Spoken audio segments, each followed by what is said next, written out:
kehidupannya adalah pekerjaannya. Keduanya bergulir di antara uang dan kemanusiaan. Dialah Jang Eun-ha. Halo sobat-sobat, tetap mesra berdialektika merayakan perjalanan. Hei!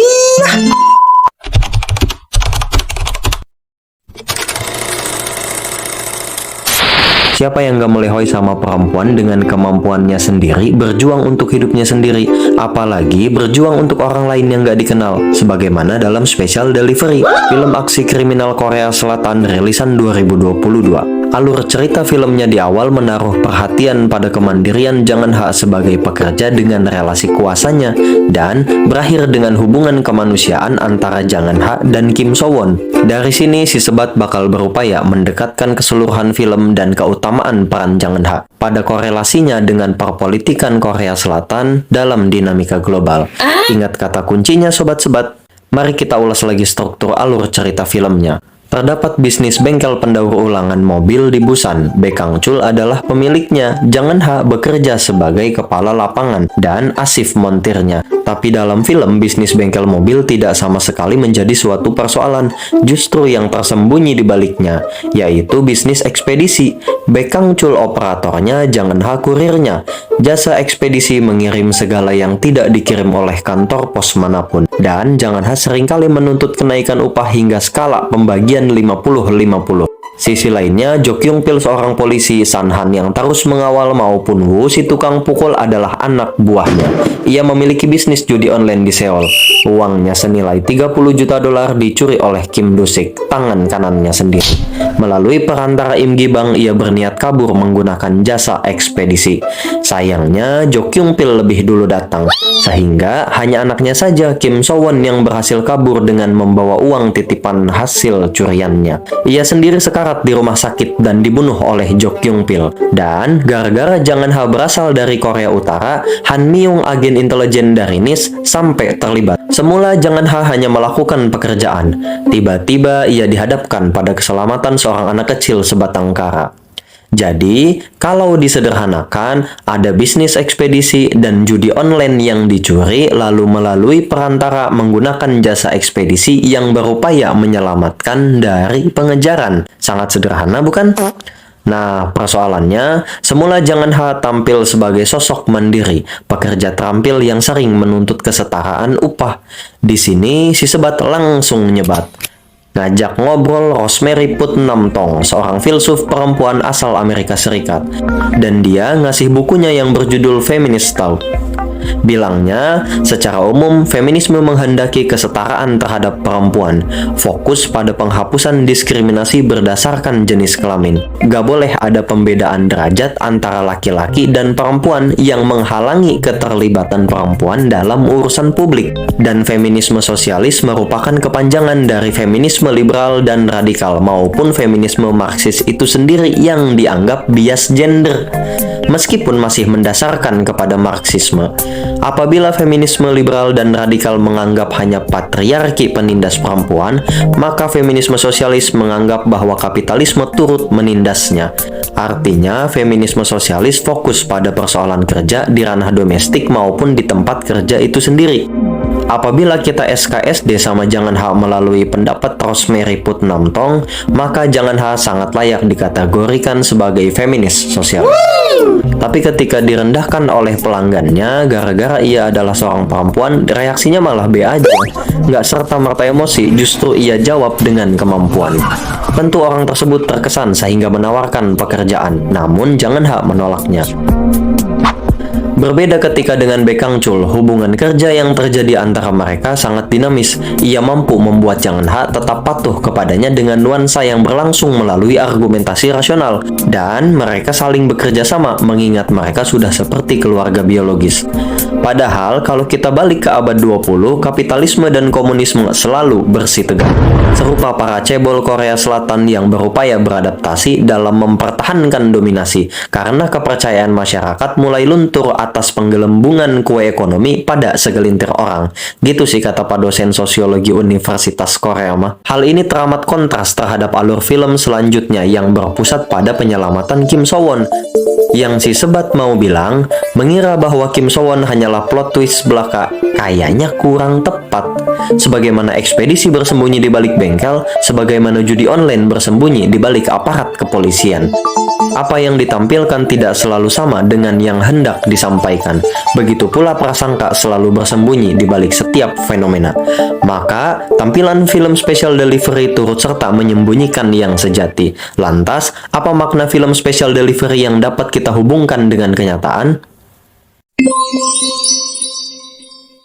Kita akan menyingkap melalui para pemeran filmnya. Pertama, Jang Eun-ha. Dialah peran utamanya. Umur 28 tahun, asal Pyongyang, Korea Utara, berdomisili Busan, Korea Selatan. Sedangkan orang tuanya meninggal dalam kejaran polisi. Dari segi pakaian, siap banget dia mengerahkan kelincahannya, namun tampak sederhana dan tetap menarik. Cocok sama keahliannya, mengemudikan mobil, baku hantam, membobol, semuanya ditampilkan dengan keterampilan. Begitu pula pola pikirnya, simple. Dia menjalani kehidupan biasa saja, tapi totalitas ketika bekerja, segalanya dituntaskan. Dan cerdik banget, taktik yang ia gunakan selalu menarik, seperti menipu lokasi kamar hotel, mengecoh menggunakan mobil, maupun bertarung. Sedangkan tipenya cuek, bahkan terkesan dingin. Sebaliknya, ramah kalau udah kenal, seperti ia menyapa orang-orang yang sedang memancing. Lalu penyayang, dibuktikan dengan memelihara kucing, dan Jang Eun-ha rela mengorbankan diri demi keselamatan orang lain. Selanjutnya penyendiri, terbukti ketika ia menolak diajak makan bersama Baek Kang-chul, maupun kebiasaan ekspresinya. Terakhir, terpimpin, sangat jelas ketika Jang Eun-ha begitu menuruti kehendak Baek Kang-chul dalam melakukan pekerjaan. Kalau bicara teman, dikatakan bahwa Jang Eun-ha nggak punya teman, seperti yang dibilang Baek Kang-chul, dan ia sangat menyarankannya memiliki teman. Disebutkan pula oleh Kim So Won yang mempertanyakan pertemanan, maupun oleh Jo Kyung Pil yang menyatakan bahwa Jang Eun-ha akan selalu sendirian. Meski demikian, reaksi orang terhadap Jang Eun-ha sangat menarik. Baek Kang-chul sangat menghormati keterampilannya bekerja, bahkan memujinya di depan Jo Kyung Pil. Asif juga menyukainya. Lalu Jo Kyung Pil ketika mengetahui bahwa Jang Eun-ha adalah seorang profesional, ia tidak lagi memandangnya sebagai perempuan yang lemah. Dan juga pengguna jasa di awal film, ia sangat terkesan kepada Jang Eun-ha, padahal awalnya meremehkan. Termasuk Kim So Won ingin hidup bersama Jang Eun-ha, bahkan ingin menjadi pacarnya. Kan masih kecil dia. Jang Eun-ha adalah sosok yang penuh gairah, tapi bukan melalui orang yang banyak tingkah, melainkan pada kesederhanaan, ketenangan, kemandirian, kecerdasan, keterampilan, ketangguhan, dan keberanian. Semua tampak pada Jang Eun-ha. Sobat-sobat bisa membuktikannya sendiri. Wow. Yang kedua, Baek Kang-chul. Dia berasal dari Seoul, Korea Selatan, di mana arus uang mengalir, kesanalah Baek Kang-chul menempuhnya. Terwujud dalam bisnis ekspedisi yang bersembunyi di balik bisnis bengkel mobil, termasuk di masa lalunya bekerja sebagai makelar perbatasan, pekerjaan yang mempertemukan dirinya dengan Jang Eun-ha dan merawatnya. Ia tidak lupa dengan kemanusiaan. Terlatih sebagai pebisnis sejati, ia sangat berintegritas dalam bekerja. Bahkan berkali-kali mengingatkan Jang Eun-ha untuk menuntaskan pekerjaan, termasuk mengingatkan kunci yang harus dibawanya pergi. Bisnis dijalankan dengan penuh perencanaan, dan Jang Eun-ha mengakui sebagai mentornya. Tidak heran ia sangat patuh padanya. Baek Kang-chul adalah sosok yang bisa menjadi siapa saja. Selanjutnya, Kim So Won dan Kim Do-sik. Kim So Won adalah anak dari hubungan gelap Kim Do-sik dan perempuan hiburan malam. Ia sama sekali nggak kenal ibunya. Ketika coba nyamperin, ibunya malah nggak mau ngurus. Kan jepol. Peran Kim So Won sendiri sebenarnya nggak kuat dalam film. Ia berada dalam bayang-bayang Jang Eun-ha. Apalagi Kim Do-sik, meskipun menjadi peran bagi pertemuan mereka yang menjadi penyebab masalah dalam film. Kim So Won pandai bermain kata dan sangat cepat belajar. Yang keempat, Jo Kyung Pil. seorang polisi pemilik bisnis judi online. Ia sangat berambisi terhadap uang, bahkan rela membunuh sampai titik darah penghabisan. Namun sangat bodoh apabila dihadapkan pertanyaan filosofis. Oleh karena ia memiliki kewenangan, ia mampu merekayasa cerita dalam menetapkan Jang En-ha sebagai pembunuh Kim Do-sik dan penculik Kim So-won. Gak berarti bahwa kepolisian jahat sih, melainkan kejahatan sangat efektif dilakukan oleh pihak yang berwenang dan sangat berkemampuan melakukan manipulasi. Terakhir adalah Han Myung, seorang agen intelijen dari NIS. Ia masuk di pertengahan film ketika mengetahui bahwa terdapat masalah yang timbul dari orang Korea Utara, yaitu Jang En-ha. Sayangnya, Jo Kyung-pil tidak menghendaki keterlibatan intelijen, mengingat judi online adalah ilegal dan itu miliknya, makanya Han Myung ditipu. Dalam film, Han Myung tidak pandai mengemudikan mobil. Di situ ia tampak konyol. Namun profesionalismenya muncul ketika Jo Kyung-pil menanyakan peran. 팀장님은 그 불빛 따라 쭉 가셔서 Ia sangat pandai membongkar kasus, hanya saja selalu terlambat dalam menuntaskannya. Itulah sekiranya peran-peran yang sangat signifikan dalam film. Sekarang, peran uang cukup menjadi perhatian, dan jelas banget kontrasnya. Jang En-ha, ia sering menuntut upah. Tapi ketika ia melihat uang yang ditawarkan Kim So-won, reaksinya justru biasa aja. Artinya, ia tidak menginginkan uang selain dari upayanya sendiri sebagai pekerja. Begitupun Baek Kang-chul yang meraih uang dengan berbisnis. Mirip sih sama Jo Kyung-pil. Bedanya, ia adalah seorang aparat penegak hukum yang udah punya tunjangan, malah masih rakus. Kalau Kim Do-sik adalah selayaknya pencuri. Lalu uang 30 juta dolar sempat diberikan oleh Jang En-ha kepada Baek Kang-chul, namun ia hendak menukarkan dengan kebebasan Jang En-ha dan Kim So-won. Alhasil uang curian berisi 30 juta dolar tidak sama sekali lagi diulas dalam film, menghilang begitu saja bersama kematian Jo Kyung-pil. Yang kedua, relasi kuasa antara Jang En-ha dan Baek Kang-chul. Dinamika yang terjadi sangat relatif. Pertama, Baek Kang-chul menanggapi tuntutan kenaikan upah Jang En-ha dengan mengatakan nggak mungkin keuntungan dialokasikan kepada operasional perusahaan. Hal ini karena memang Baek Kang-chul sendiri yang bilang bahwa dengan segera pembagian akan menjadi 60-40. Kalau yang awal ya aja, memang Jang En-ha yang minta. Kalau malam nambah 15%. Yang kedua, ketika Jang En-ha tidak mau melaksanakan pekerjaan karena menurutnya permintaan dari Im Gi-bang cenderung bahaya. Ia menuntut lagi kesetaraan upah dan kali ini Baek Kang-chul mengabulkannya. Yang ketiga, Jang En-ha tetap patuh sepanjang melaksanakan pekerjaan. Di sini sangat tampak profesionalitasnya Baek Kang-chul.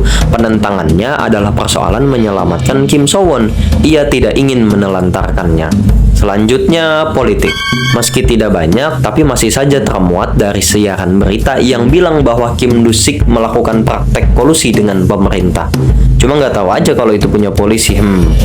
Dan realitas politik sangat jelas terungkap ketika Jo Kyung-pil mengetahui bahwa Jang En-ha berasal dari Korea Utara. Ia hanya menyebutnya dengan merah. Lalu ia mengatakan kepada Han Myung bahwa seharusnya dipisahkan antara pemberontak dan penjahat. Sedangkan Han Myung mengungkapkan bahwa intelijen memiliki banyak waktu ekstra. Keterlibatannya hanya dalam rangka menjaga citra. Terakhir, simbol. Ruang kerja Baek Kang-chul ini sangat janggal.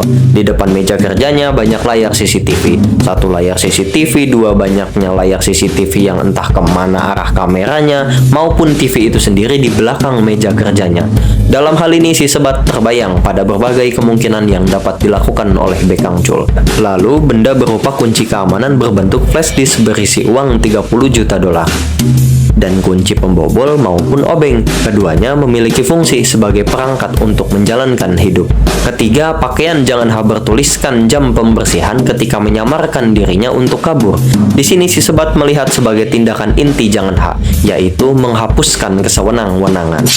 Sedangkan yang gak terungkap adalah tato di tangan Jang En-ha, lingkaran di jempol kiri, detak jantung di telunjuk kiri, kompas arah timur laut di sisi jempol dan telunjuk kanan, dan pesawat di jari telunjuk kanan. Si sebat menginterpretasikannya detak jantung adalah kehidupan, lingkaran adalah saling keterhubungan, kompas timur laut menandakan arah gerak, yaitu kanan, dan pesawat adalah perangkat menempuhnya. Selanjutnya tulisan di apartemen Jang En-ha, lampu bertuliskan No Gods No Glory. pesan tersirat yang dapat memenuhi dua arti, yaitu psikologi yang menjadi karakter Jangan Ha itu sendiri. Yang kedua, politik, mengingat bahasanya sangat politis. Dan terakhir adalah gambar, yaitu bintang merah. Ini yang paling jelas, simbol komunisme, menyiratkan perlawanan. Anehnya adalah, Jangan Ha kecil merupakan pembelot Korea Utara, dan tidak ada alur yang secara langsung menyatakan bahwa Jangan Ha adalah komunis, melainkan daripada tuntutan kesetaraan. Bagaimanapun, simbol ini masih muncul meskipun hanya sekali dan sebentar. Ungkapan film ini fiksi di awal adalah stereotip belaka, menurut si Sebat tentunya, sebagaimana ungkapan si Sebat. Yeay. Apabila kita abstraksikan benang merahnya maksudnya, kemungkinan pertama yang gak akan pernah berubah adalah film ini fiksi atau berdasarkan kisah nyata yang hanya sekedar dibuatkan film.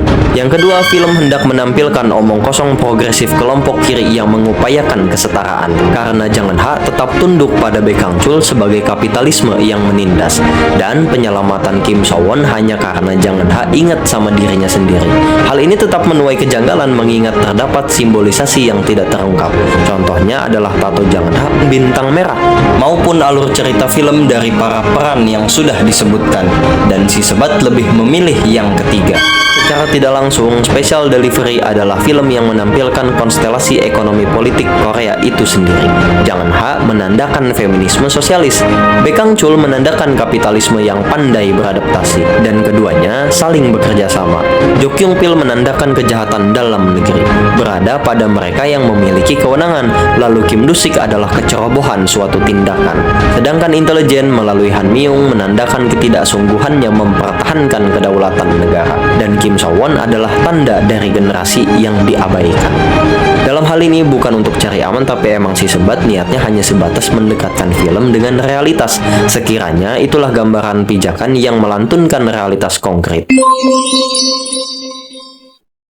Film Special Delivery menyiratkan feminisme sosialis melalui peran Jangan Ha. Sekadar ingatan, Rosemary Putnam Tong membagi lagi feminisme radikal menjadi dua bagian. Satu, libertarian, berlaku bagi mereka yang ingin menghapus stereotip tentang keperempuanan dengan memadukan feminitas dan maskulinitas. Dan yang kedua, budaya, berlaku bagi mereka yang hanya menghendaki feminitas.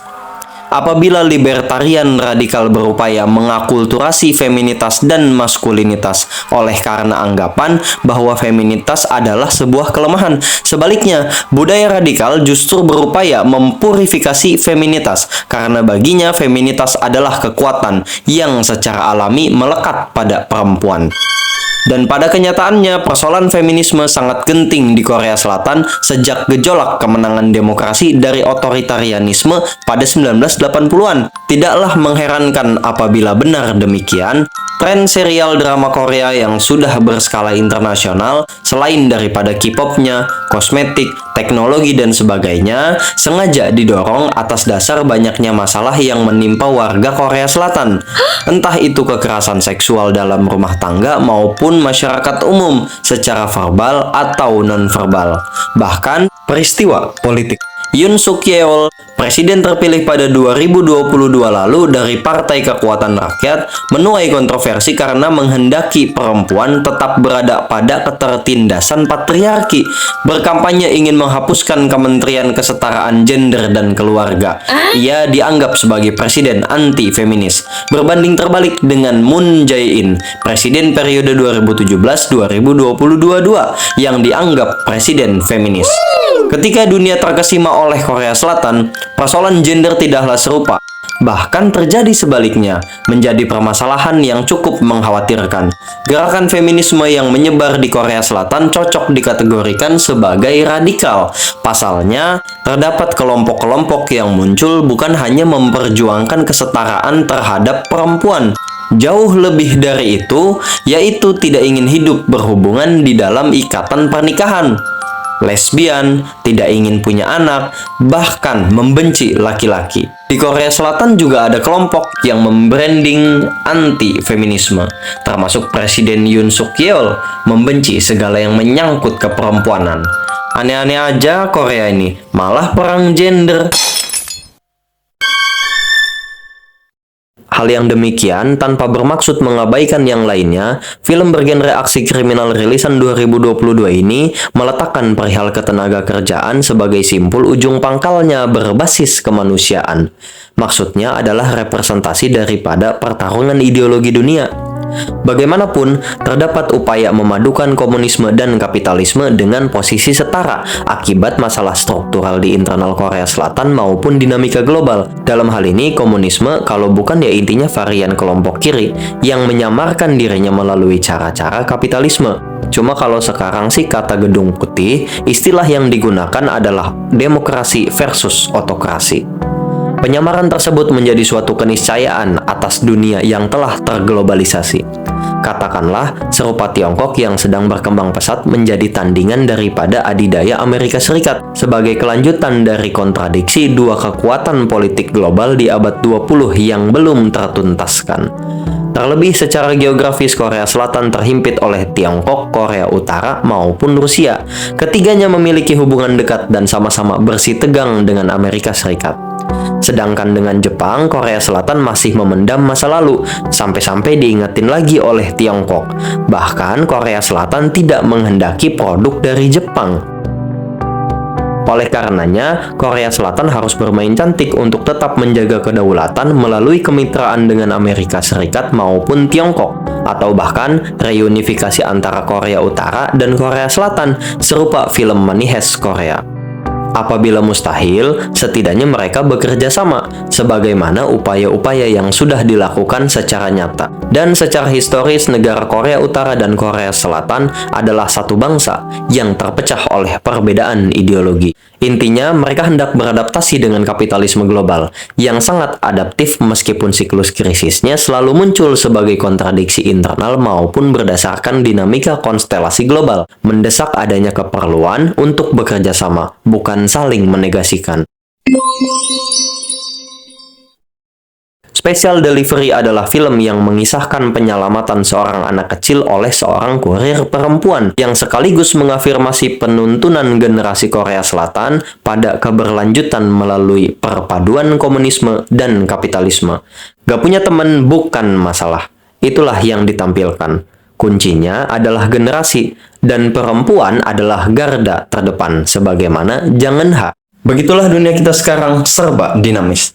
Pesan dari Jangan Ha, perjuangkan apa yang pantas diperjuangkan. Dan khusus buat perempuan, jangan mau jadi reaksioner. Selanjutnya, karena udah habis sebat, kita sudahi sampai di sini. Nanti kita nyebat lagi sambil ulas film lainnya. Film Miotika bakal bantu kalian memuaskan kepuasan yang gak akan terpuaskan meski berkali-kali dipuaskan. Oke, sampai jumpa lagi. Bye-bye.